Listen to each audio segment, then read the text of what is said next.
programa de hoje, você vai ver como foi a votação dos projetos orçamentários do Executivo, o PPA e a LOA. Tem ainda os pronunciamentos no plenário. Isabela de Roldão fala do Dia Internacional de Enfrentamento da Violência contra a Mulher. Michele Collins lembra Dia Nacional do Doador de Sangue. E uma audiência pública que discutiu o uso medicinal da maconha. Agora, no TV Câmara do Recife.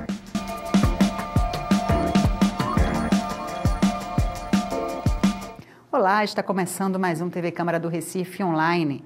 E 2 dos projetos do Executivo em tramitação na Câmara foram votados ontem. O primeiro deles, o Plano Plurianual, válido até 2017. Presidente da Comissão de Finanças e Orçamento e relator da revisão do PPA, o vereador Jairo Brito explicou detalhes do parecer. Esse plano, ele teve um total de 23 emendas. 23 emendas, das quais 22 foram rejeitadas em função dessas mesmas emendas terem sido colocadas com conteúdos semelhantes ao que foi colocado há um ano atrás, quando nós estávamos discutindo o plano plurianual. Então, eram emendas que já tinham sido discutidas há um ano atrás e os conteúdos já estavam definidos no plano plurianual. Por isso que foram rejeitadas. Uma do vereador André Regis, que foi discutida na comissão, no seio da comissão, ela foi aprovada como uma subemenda. Uma subemenda que foi definida em reunião na comissão, inclusive o vereador André Regis esteve lá, explanou sua emenda, tinha o técnico do governo também, e dentro da comissão ela foi aprovada, a imprensa também estava lá, parte da imprensa, como uma subemenda que foi de consenso para a comissão incluir dentro do PPA. Portanto, até na hora tinha uma discussão se era política de governo, já estava definido na política do governo, ficou nessa discussão, mas a comissão resolveu acatar a emenda. E esse foi o relato da revisão do PPA. Isso aí não é o PPA a gente discutiu há um ano atrás, em maio, e todo ano o governo vai colocar o plano nessa época para fazer uma nova revisão. E essa é a primeira revisão do PPA. Então, em linhas gerais, é esse o relatório. Líder da oposição, Raul Jungmann, falou sobre a importância do plano plurianual. O plano plurianual cumpre a função de estabelecer as diretrizes do Estado, seja a nível nacional, seja a nível estadual, seja a nível municipal, estabelecendo assim, portanto, as principais diretrizes, as principais orientações que deverão ser desincumbidas por um determinado poder, no caso, o poder municipal, durante os seus próximos 4 anos. A cada 2 anos é feita a proposta da Lei de Diretrizes Orçamentárias, que visa exatamente a possibilitar, em meio de mandato, o estabelecimento e visa exatamente a detalhar essas metas e, ao mesmo tempo, a estimar as despesas para um prazo de 2 anos. E chega-se, então, à Lei Orçamentária Anual, aonde é feita a fixação, presidente, da receita e da despesa que deverá ser realizada durante o ano vindouro e que, por isso, é objeto dessa casa que representa todos os recifenses. Antes da votação do projeto, foi discutida uma emenda que propõe a criação de um sistema de avaliação da rede municipal de ensino. Ela foi aproveitada no parecer final como subemenda, mas o líder do governo encaminhou votação contrária à iniciativa. Eu queria encaminhar o voto não à subemenda. Carlos Gueiros também discordou da emenda por entender que a proposta não seria competência do Poder Legislativo. E o parecer do PPA, segundo o nosso regimento, ele é único e exclusivo da Comissão de Finanças. Logo, os aspectos legais, a Comissão de Finanças não é mérito dela, não é para fazer isso. E agora eu entendi por que o líder do governo está pedindo não. Porque se houvesse parecer da Comissão de Legislação e Justiça, certamente, do ponto de vista de legislação, ela seria rejeitada, porque eu também estou entendendo que não compete a este legislativo incluir na programação do Executivo obrigações que gerem essas despesas. Presidente da Comissão de Educação e autor da emenda, o vereador André Regis ressaltou que a Câmara pode sim propor um sistema como esse e falou sobre a importância da iniciativa. Trata-se aqui de algo fundamental para o futuro dessa cidade. Nós estamos, eu não acredito que esteja fora de discussão, essa é uma questão vital. Eu não sei o que é que esta casa ela tem relevância se ela não puder, no plano plurianual, indicar que a Prefeitura seja obrigada para que ela faça o que é dever dela, acompanhar a criança se ela sabe, se ela não sabe ler. Então, no próprio eixo estratégico que serviu de parâmetro para que essa emenda, tem lá, preparar as crianças da rede municipal para o programa Ganha Mundo do governo do Estado. Isso é uma política da Prefeitura que nós até concordamos. É cabível, sim, após ampla jurisprudência do próprio Supremo Tribunal Federal acerca da competência municipal, eu tenho a firme convicção de que esta matéria é concorrente e esta casa teria a competência, sim, para incluir isso no plano plurianual. A emenda acabou sendo rejeitada e o parecer da revisão do PPA foi aprovado por unanimidade em 2 votações. Após o PPA, o presidente da Comissão de Finanças da Câmara leu o parecer da Lei Orçamentária Anual para 2015. A matéria também foi votada. Presidente da Comissão de Finanças e Orçamento da Casa, o vereador Jairo Brito, falou sobre o relatório final do projeto da Lei Orçamentária Anual para 2015. Segundo ele, a proposta do Executivo recebeu 149 emendas. Dessas, 16 foram retiradas pelos autores, 72 rejeitadas, 57 aprovadas na íntegra e outras 4 foram aprovadas como subemendas. Levantamos o que foi empenhado e dos que foi empenhado, o que foi realmente pago em cada projeto, atividade desse aqui. Isso nos permitiu analisar as emendas dos vereadores, como por exemplo,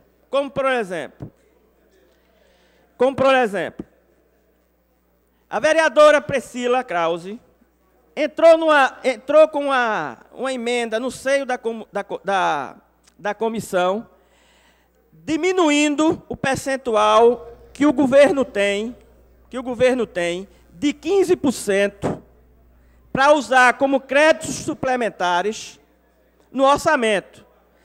Esses 15% não precisa ter autorização da Câmara para ele realizar isso. É importante dizer que desses 15% não está incluído as despesas com educação, com saúde. Se tira isso e fica 15% para o governo suplementar. Então, o que foi que nós fizemos? Pegamos em 2013 o quanto o governo realizou desses 15%. Tem lá 10,1%. Em 2013, o que ele tinha que realizar era 15%. Na reunião, da última reunião, a técnica do governo colocou, e o governo propriamente dito, que existia uma estimativa, nesse ano, de atingir 14% desses créditos adicionais. estimativa. Hoje deve estar em torno de 12%. 11%, 12%. Então, como era 15%, e a gente sabe que em 2013 foi usado com créditos adicionais 10,1%, muito alto. E o governo coloca que tem uma previsão, porque a gente não terminou o ano 2014, então ele colocou que existe uma previsão de pegar 14% desses 15%. Então a Comissão de Finanças resolveu fazer uma subemenda, diminuindo de 15% para 14%. Isso é um exemplo baseado no que foi realizado em 2013 e do que foi realizado até agora em 2014. Aí fizemos uma subemenda de 14%. É claro que para o ano, quando for discutir a LOA de novo, esse valor já está efetivamente realizado. A gente já vai ter 2 anos, quem estiver lá na Comissão de Finanças, vai ter 2 anos para fazer esse estudo. E o pedaço que já realizou em 2015. Então, esse raciocínio foi realizado para todas as emendas que pedia anulação de um projeto de atividade e suplementação noutros. Evidentemente que aí se considerou o percentual de execução de cada projeto de atividade desse, e aí foi se realizando o acatamento da emenda ou a rejeição da emenda dentro do estudo de cada projeto de atividade do que foi executado o percentual. Já o vereador Carlos Gueiros defendeu a redução do percentual de suplementação do Executivo. Eu também acho que é excessivo esse percentual que se concede ao Poder Executivo para suplementação. Eu sempre me pronunciei aqui dizendo que o primeiro ano de governo, ele é muito mais do que justo esse percentual, porque o governo vai trabalhar com um orçamento que não foi feito pela equipe dele, é um orçamento que foi feito pela equipe do governo anterior. Agora, a partir do segundo ano de governo, o orçamento que vem já é o dele, da equipe dele. E eu não acho que se justifique um percentual tão alto. Opinião compartilhada pela vereadora Aline Mariano. Gestão passada, o percentual era maior ainda. Se pedia 20% aqui, não é? E se aprovava da forma como queria, se discutia menos do que deveria se discutir, exatamente porque se tinha a prerrogativa dos 20%. Agora diminuiu um pouco, é verdade, mas ainda não diminuiu o suficiente quanto é prometido. E aí, várias questões têm que ser levadas em consideração, não é? Porque bate diretamente nas metas que o governo municipal se compromete em executar. Autor de 11 emendas, 8 delas rejeitadas, o vereador Raul Jungmann criticou a forma de análise da LOA. Eu acho que a Casa, e volto a dizer, eu entendo as dificuldades e a limitação que Vossa Excelência tem. Por isso, não o julgo, nem coloco o peso sobre Vossa Excelência. Eu acho que nós, como Casa, e aí assumo a responsabilidade, de que nós precisamos nos preparar melhor para analisar esses processos. E não cabe, efetivamente, a Vossa Excelência a responsabilidade, nem o senhor tem tempo, e eu diria até, eu pelo menos não tenho formação suficiente para fazer essa análise. O que eu quero dizer é que quando digamos assim, os grandes tópicos, viu, presidente, os grandes tópicos, os parâmetros, tá certo, que informam o orçamento, quais seriam eles, tá certo? A receita, ela de fato, nós acreditamos ou cremos que ali está, não é? Em relação à evolução anterior, a despesa, a dívida, ela está prudencial, os créditos que nós tomamos, são esses, digamos assim, esses chamemos de capítulos que a gente precisa informar a Casa para que a Casa decida efetivamente se aquele orçamento corresponde, de fato, àquilo que a Prefeitura se pretende a fazer. Era isso que eu queria dizer a Vossa Excelência, mas de forma nenhuma tenho a pretensão de que nós aqui venhamos a discutir, evidentemente, minúcias. Não, pelo contrário. Eu acho que são os grandes temas que devem constar disso aqui. Mas o presidente da Casa, vereador Vicente André Gomes, fez explicações. Esse projeto, PPA, chegou no dia 24 de setembro. Nós temos 2 meses.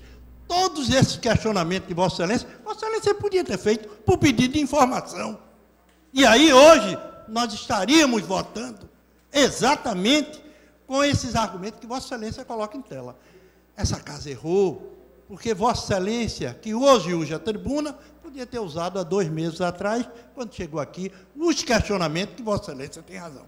Acho até que, no mérito, estamos discutindo as emendas, mas foi a opção da casa. O erro se deu porque nós não pedimos, nós não analisamos os percentuais, os compromissos, e aí nós temos que dizer que essa casa, se cometeu esse erro, foi por omissão nossa.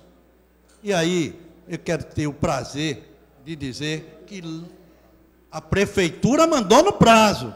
Aliás, mandou 6 dias antes do seu prazo. E aí, nós não fizemos o dever de casa. Vice-presidente da Comissão de Finanças, a vereadora Priscila Krause também falou sobre a análise do orçamento de 2015. Pela primeira vez, é fato, a prefeitura nos enviou o histórico dos últimos 2 anos do percentual utilizado para suplementação, vereadora Isabela. E o que o vereador Jairo Brito disse aqui é a mais absoluta verdade. O percentual para o ano passado utilizado foi de algo em torno de 10%, e o desse ano vai algo em torno de 12%. Então, a gente faz assim, e aí é onde eu discordo frontalmente dos meus colegas da Comissão de Finanças. Já que não foi nem 10, nem 15, vamos fazer o seguinte, bora ser 14? Sabe o que é que isso me cheira? Assim, vamos botar qualquer percentual, desde que a gente não incomode a prefeitura, ou desde que a prefeitura não precise nos incomodar, enquanto vereadores, e mandar aqui para casa as modificações na lei orçamentária. Como assim? Como assim? Coloca 14%, porque a gente sabe que o percentual de utilização vai ser abaixo dos 14%? Essa lógica não entra na minha cabeça, e essa lógica eu não aceito. Porque o objetivo dessa emenda é exatamente valorizar o trabalho desta casa, que não pode ser apêndice de poder executivo nenhum. Isso aqui não é secretaria da prefeitura. Isso aqui é um poder independente, ou pelo menos deveria ser. E é para isso que eu luto e que eu acredito que todos aqui lutem. Por isso que, ao assinar o relatório, eu sou obrigada, entre outras razões, a botar lá, com ressalvas. Com ressalvas. Porque essa lógica, ou ela vai muito além do meu entendimento, e aí, de fato, o vereador Carlos Guedes coloca uma coisa interessante. Quando a gente vai remando contra a maré, provavelmente nós somos os errados. Mas eu não estou convencida do meu erro. Eu não estou convencida de que garantir um percentual de suplementação para a prefeitura, que ela simplesmente esqueça a prerrogativa desta casa, aliás, razão pela qual o parlamento foi criado, uma das razões pelas quais o parlamento foi criado, analisar as leis orçamentárias dos estados, nações, municípios. Simplesmente, ela é relegada à última prioridade, à última instância. Já a vereadora Michele Collins apresentou 27 emendas. 23 delas foram rejeitadas, 2 aprovadas na íntegra e outras 2 aproveitadas como subemenda. Na tribuna, ela destacou algumas delas. Essa emenda, ela pede para que a gestão de políticas municipais possa disponibilizar capacitação e formação profissional para capacitar servidores, concursos, seminários e outros eventos da Secretaria de Administração e de Pessoas, ou seja, foi solicitado de um orçamento de R$ 6.274.505,46, um valor de R$ 100 mil para investir em capacitação do pessoal que trabalha na prefeitura, de capacitação dos profissionais. E aí, o líder agora está dizendo que essa emenda, com certeza, vai pedir ao plenário para votar contra.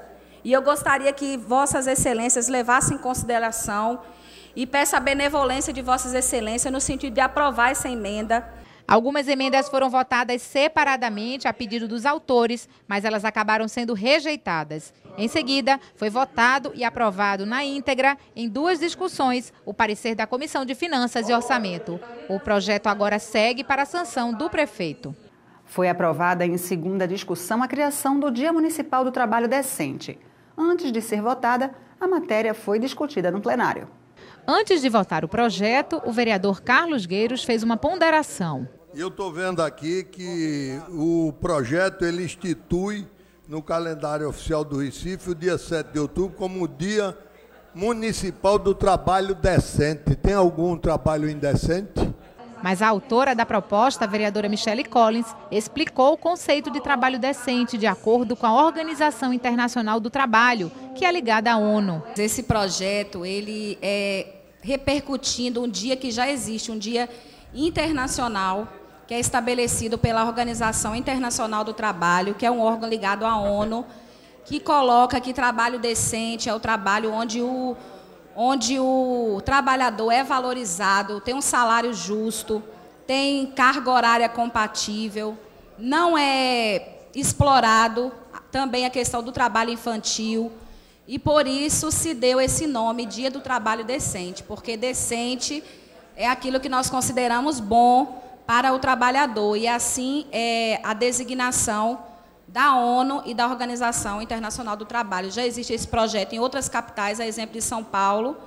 Nesse dia, existe uma série de palestras, de trabalhos, apresentando para o trabalhador, para os gestores, para os empregadores também, estimulando que o trabalho seja decente para todos os trabalhadores. Esse é a nossa intenção de repercutir aqui na cidade do Recife o Dia do Trabalho Decente também, para promover e melhorar a qualidade de trabalho de todos os trabalhadores. Presidente da Comissão de Educação da Casa, André Regis, elogiou a proposta da colega. A OIT, Organização Internacional do Trabalho, ela estabelece o que internacionalmente é chamado de Fair Labor Standards, que são os padrões mínimos aceitáveis no trabalho.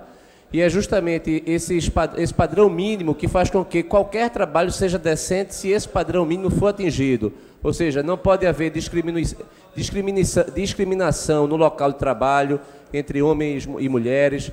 O trabalhador deve ter direito à atividade sindical. Não pode haver, por exemplo, exploração de trabalho infantil, trabalho forçado.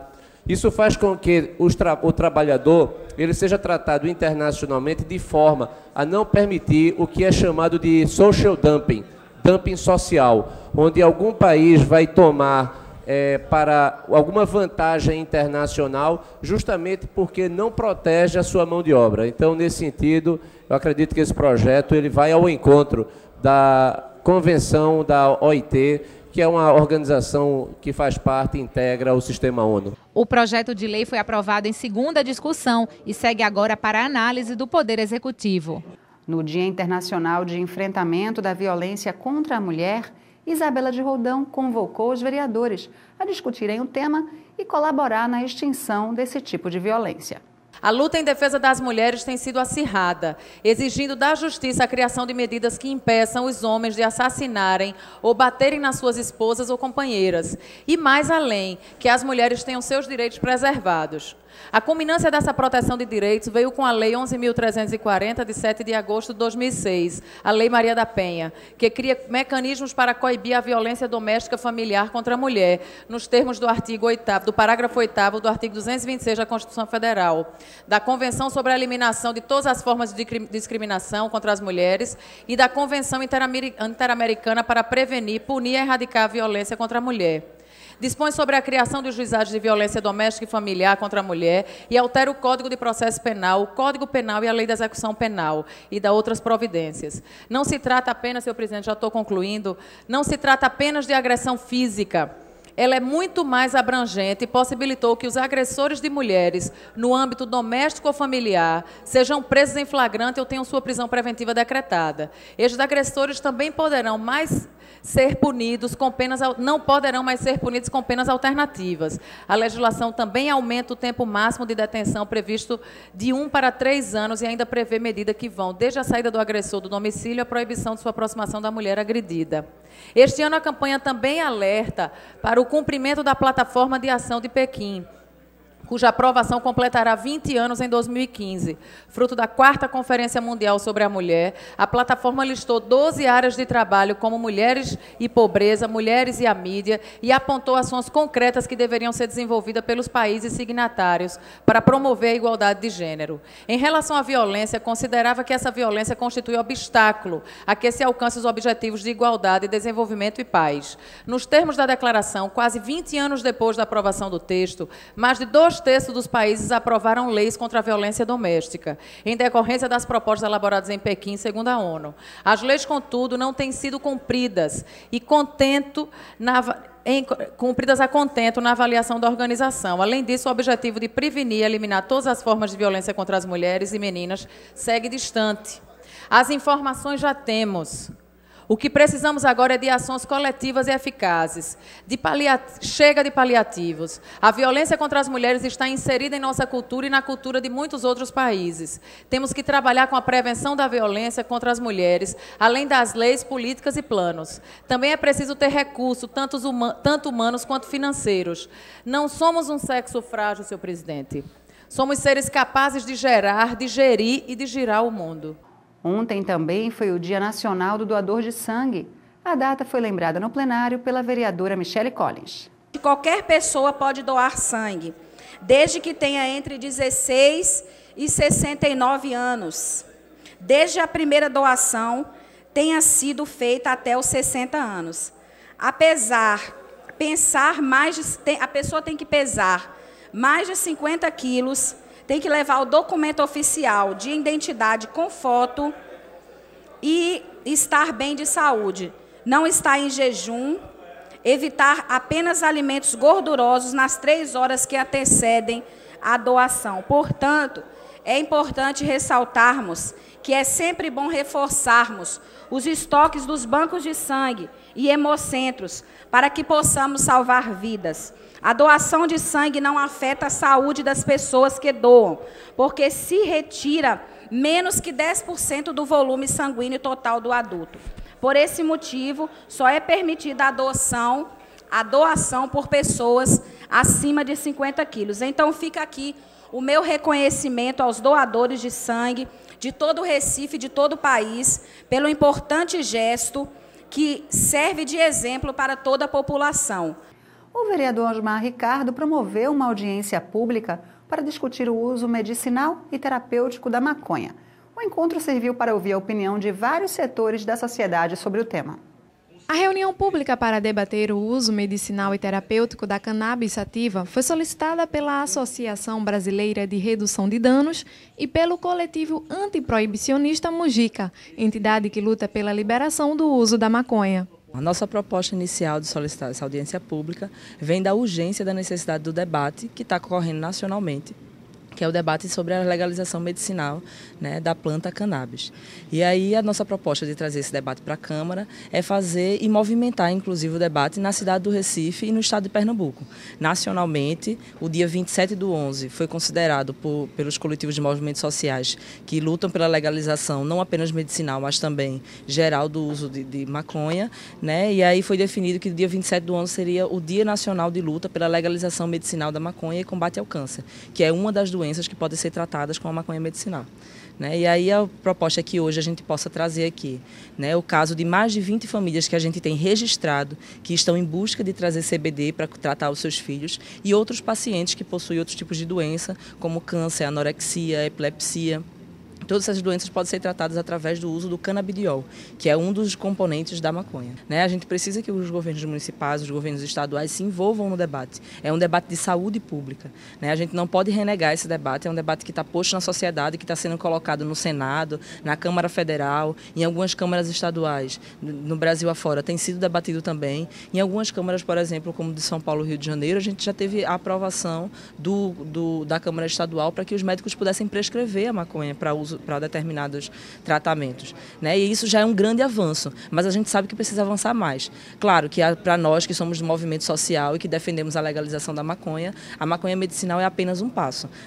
A proibição, a guerra às drogas que foi criado através de todos esses anos, que massacra uma determinada parte de classe social e de cor de pele, que na verdade a maioria dos atingidos são os negros e periféricos. E infelizmente a gente precisa mudar isso. A maconha serve para uso medicinal, serve para uso industrial, serve também para uso recreativo, e a gente precisa entender o que é que significa a maconha e esse consumo de drogas durante o nosso histórico de vida mesmo. Foi o 4º debate organizado pelo vereador Osmar Ricardo sobre o tema.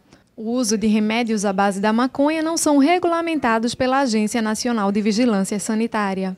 O médico Pedro Costa, residente do Hospital das Clínicas, afirma que já existem estudos que comprovam benefício para algumas doenças. Existem já diversos estudos que provam que derivados da maconha, a maconha de diversas formas, consumida inalada, fumada, por via oral, existem estudos até endovenoso para diversas doenças, como epilepsia refratária, que é de difícil controle, esclerose múltipla, câncer, dor neuropática, entre outras, são diversas. Também participaram da mesa de debate representantes da Secretaria de Saúde da Prefeitura do Recife, do Departamento de Repressão ao Narcotráfico, entre outras autoridades. O vereador Osmar Ricardo fez uma avaliação do encontro e destacou a importância de levar a discussão para a sociedade. Cada reunião ela tem algo a mais, para ensinar a gente, para a gente ouvir, escutar e poder discutir com o restante dos amigos da casa, com o nosso povo na comunidade, e discutir o que a gente aprende aqui. Então, tudo isso que é colocado aqui hoje é uma aprendizagem para a gente. Por mais de 3, 4 audiências, que a gente vai fazer mais agora para aprofundar esse debate e levar isso para a sociedade no dia a dia, que é muito preconceituosa ainda sobre o debate do uso da maconha. A importância do uso medicinal, a gente sempre traz essa casa, mas da legalidade da maconha, ela é importante porque ela vai abrir um caminho da descriminalização, do preconceito. Então essa casa precisa encarar isso como uma resposta para a sociedade. Uma resposta que vem sendo dada no dia a dia pela imprensa, mas precisa de fato estar nas ruas, estar na sociedade debatendo, ouvindo sugestões. É um debate que já existe no Congresso Nacional, nas comissões lá com o senador Buarque, Cristóvão Buarque, que já vem discutindo isso, com o ex-presidente Fernando Henrique. Claro que tem diferenças, não vamos aqui discutir da legalidade, da questão do uso medicinal, tem diferenças e precisa ser muito debatido, porque cada um tem sua visão diferente do caso. A gente fica por aqui. Para rever esse e outros programas, acesse nosso canal youtube.com/Câmara do Recife. Até a próxima!